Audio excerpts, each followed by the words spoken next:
한 명씩 두 명씩 늘어난다면 이 사람은 나에게 구매를 하지 않아도 이 사람은 충분히 나에 대해서 추천할 만한 그런 지표가 생기고 있다는 거니까 더울 때 덥고 추울 때 추운 막 물류 현장직도 해봤고 그렇게 시간을 보냈었던 경험이 있기 때문에 그러니까 매출이라는 변화가 없어도 그 앞단에 무언가 매출에 기여할 수 있는 지표들을 볼 수 있는 걸 제가 알게 됐으니까 예를 들면 뭐 지난주에 라이브 방송을 했는데 30명이 됐어. 근데 이번 주는 더 떨어졌어. 똑같은 숫자지만 그 사람의 아이디들을 본인이 보니까 다 신규 고객이었다. 그러면 물론 원래 알던 고객이 안 들어온 거는 또 어찌 보면 위험 신호일 수도 있으나 신규 고객이 어쨌든 라방에 들어와서 봐주고 있다는 건 되게 긍정적인 지표잖아요. 그런 게 바로 매출이 나오지 않더라도 그래서 그런 거를 이제 보는 좀 관점들이 더 많이 풍부해졌으니까 오프라인으로 비유해서 설명을 좋아하는데 오프라인으로 비유하면 덕분에 너무 옷을 예쁘게 잘 입은 것 같아요 라는 말을 들으면 그냥 결제할 때 고맙습니다 감사합니다 이러고 휙 나가는 사람보다 뭐 어떤 분은 오늘 너무 옷 설명을 너무 잘해주셔서 저는 여기 또 오게 될 것 같아요 라고 말하는 사람이 한 명으로 더 생겼다? 그거는 사실 정량적으로 따질 수가 없잖아요. 네. 근데 이게 저는 정량적인 결과도 분명히 만들 거라고 저는 믿고 있고 이건 굉장히 상식적인 얘기잖아요. 실제로 저는 어릴 때 세일즈를 전 부딪혀봤기 때문에 고객이 생기고 어떻게 하면 단골 고객이 생기는 거를 배우고 경험해봐서 이거를 저는 온라인에 잘 적용하려고 노력하는 거거든요. 그래서 사람의 마음을 얻는 것만큼 저는 그만한 지표가 없다. 뭐 패션 쪽을 하는 이런 쪽 컨텐츠들은 보통 체형 커버나 이런 거에 대해서 되게 많이 이제 어필한단 말이에요. 체형 커버는 되게 기능적 가치이기 때문에 누구나 얘기할 수 있는 건데 체형 커버 그 이상의 그냥 당신이 이런 뭐 철학과 뭐 아니면 이런 관점으로 계속 얘기를 하니까 내가 체형 커버뿐만 아니라 뭐 삶을 살아감에 있어서 되게 좀 더 긍정적으로 생각해서 좋아요 라는 말을 해주는 사람이 한 명씩 두 명씩 늘어난다면 이 사람은 나에게 구매를 하지 않아도 제 클라이언트가 왜 좋은지 주변에 얘기할 만한 감정을 느꼈잖아요. 그럼 그 감정을 느끼는 사람이 점점 늘어난다는 건 내가 구매하지 않아도 이 사람은 충분히 나에 대해서 추천할 만한 그런 지표가 생기고 있다는 거니까 조금 숏폼보다는 롱폼? 저는 롱폼도 좋아하는데 숏폼에도 저는 그냥 스토리형 숏폼을 썼으면 좋겠다. 그래서 마케터적인 언어를 쓰면 유입용과 전환용은 별도로 있고 유입은 소위 굉장히 나를 빠르게 많이 알리고 조회수가 많이 나오고 트렌드를 활용해서 후킹 세게 하는 것도 필요하고 그 다음에 들어왔을 때 되게 다져지는 되게 그 친밀도를 관계성을 굉장히 다져놓는 이 사람이 그냥 가장 흔한 예가 BTS잖아요. BTS가 중간에 유입된 팬들도 왜 이들이 이렇게 인기가 많아지지 않고 과거 영상을 쭉 보게 되다가 이제 완전 덕후가 되는 것처럼 그냥 모든 사람에게 호감을 느끼는 거는 사실 보자마자 첫사랑에 빠지듯이 호감을 느끼는 것도 있지만 절대적인 팬이 되고 절대적인 이 사람의 그냥 가까운 그 지인의 마음으로서 응원하게 되는 거는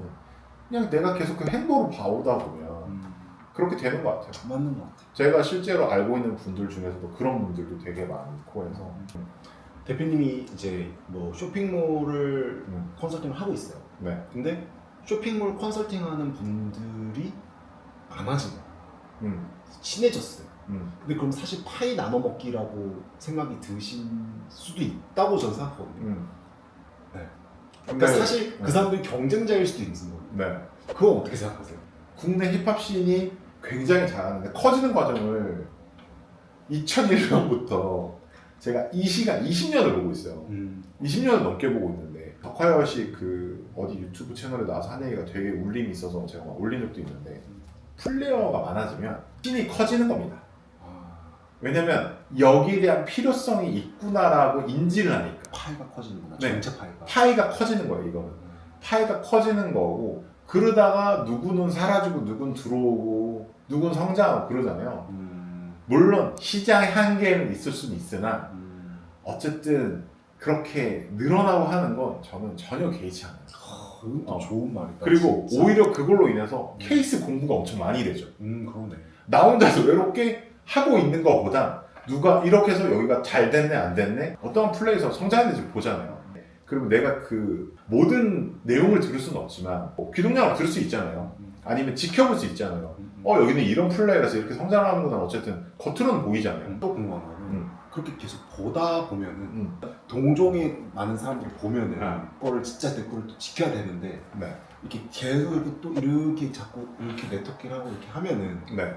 조금 내 거의 색이 좀 모호해지고 다른 사람들 것이 막 이렇게 들어오고 그런 건 어떻게 생각하세요 혹시? 내게 모호해지지 않는 게 되게 중요한 거잖아요.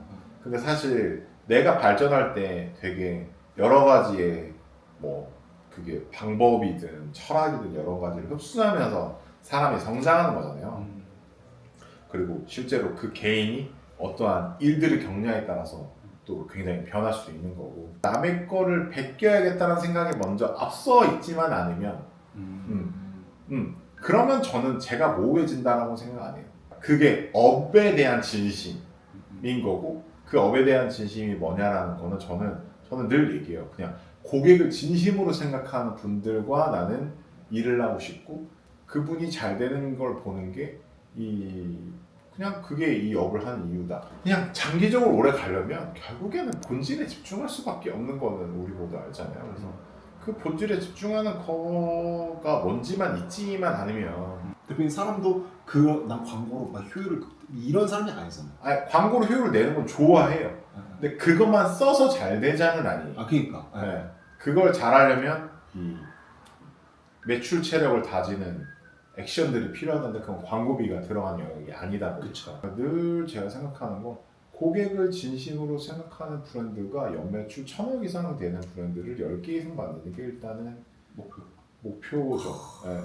패션뿐만 아니라 그냥 그 저랑 주파수가 맞고 결이 맞고 저희 뷰퍼센터랑 결이 맞는 분들은 사실 그러니까 대표님들의 퍼스널 브랜딩도 도와주고 있고 하고 있는 활동들을 하고 있기 때문에 그런 분들이 더 많은 분들에게 사랑받게끔 도와주는 그런 프로듀싱을 해주는 그런 브랜드.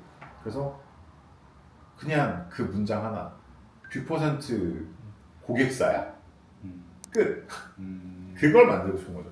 내가 생각한 이 사람의 포텐셜은 100이야. 100까지 누가 봐도 될 수 있어. 될 수 있는데 이 사람의 그릇과 이 사람의 행복감은 30만 해도 돼. 그러면 100을 할 이유가 없잖아요. 그래서 저는 그거를 저도 단박에 한 게 아니라 해보니까 그래 각자의 그릇이 다른데 그 그릇 안에서 행복을 느낀다면 그러면 그게 내 역할이지. 숫자를 높이 키워서 빵빵빵 키워서 막 매출 연매출 100억 200억 만들어 봤지만 그것만이 과연 의미가 있을까?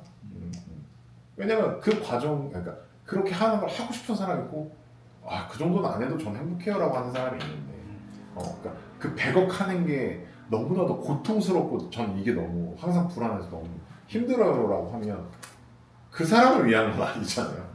그래서 저는 그런 의미에서 딱 보는 거예요. 각자의 우주는 다르고 각자의 행복감을 느끼는 지점들이 다르니 그 지점에 맞춰서 잘 도왔고 더 오래오래 탄탄하게 그걸 유지할 수 있고 성장하게끔 계속 가능성을 만들어 놓는 게 가장 낫겠다. 그러면 의도하지 않았지만 제가 겪어보니 이렇게 성장이 됐는데 엄청 힘들 줄 알았는데 안 힘드네요. 좋아요라고 할 수도 있는 거지.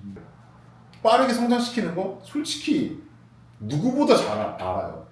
왜? 누구보다 많이 해봤고 많이 케이스를 봤기 때문에 매출 성장 잘 시키는 거 얼마든지 할 수 있어. 근데 그 뒷감당은 누가 다 할 건데? 내가 할 거? 내가 할 게 아닌데? 내가 책임지는 게 아니잖아요. 그 사람이 책임지는 거잖아요. 나머지 케어까지도 그럼 다 잘 해줘야지. 그만 환경을 만들어줘야지. 그래서 저는 환경 조성에 대해서 굉장히 그런 것 같아요. 정말 진짜. 행복한 삶은 그러니까 시간을 사용함에 있어서 내가 주도적인가. 그 다음에 내가 누군가를 만나는 것이 굉장히 주도적인가. 시간, 사람, 공간 이 모든 선택이 되게 자유로우면 저는 굉장히 행복해진다고 생각합니다. 상당히 주체적인 가치관인 것 같아요. 네. 대부분은 뭐가 있어야 행복하고 이게 있어야 행복한데 방금 대표님이 말씀하신 건 상당히 그리고 꼭 앞서가는 게 무조건 대수냐. 나만의 길이 뭔지 아는 시간을 만드는 게 너무 중요하다고 생각하기 때문에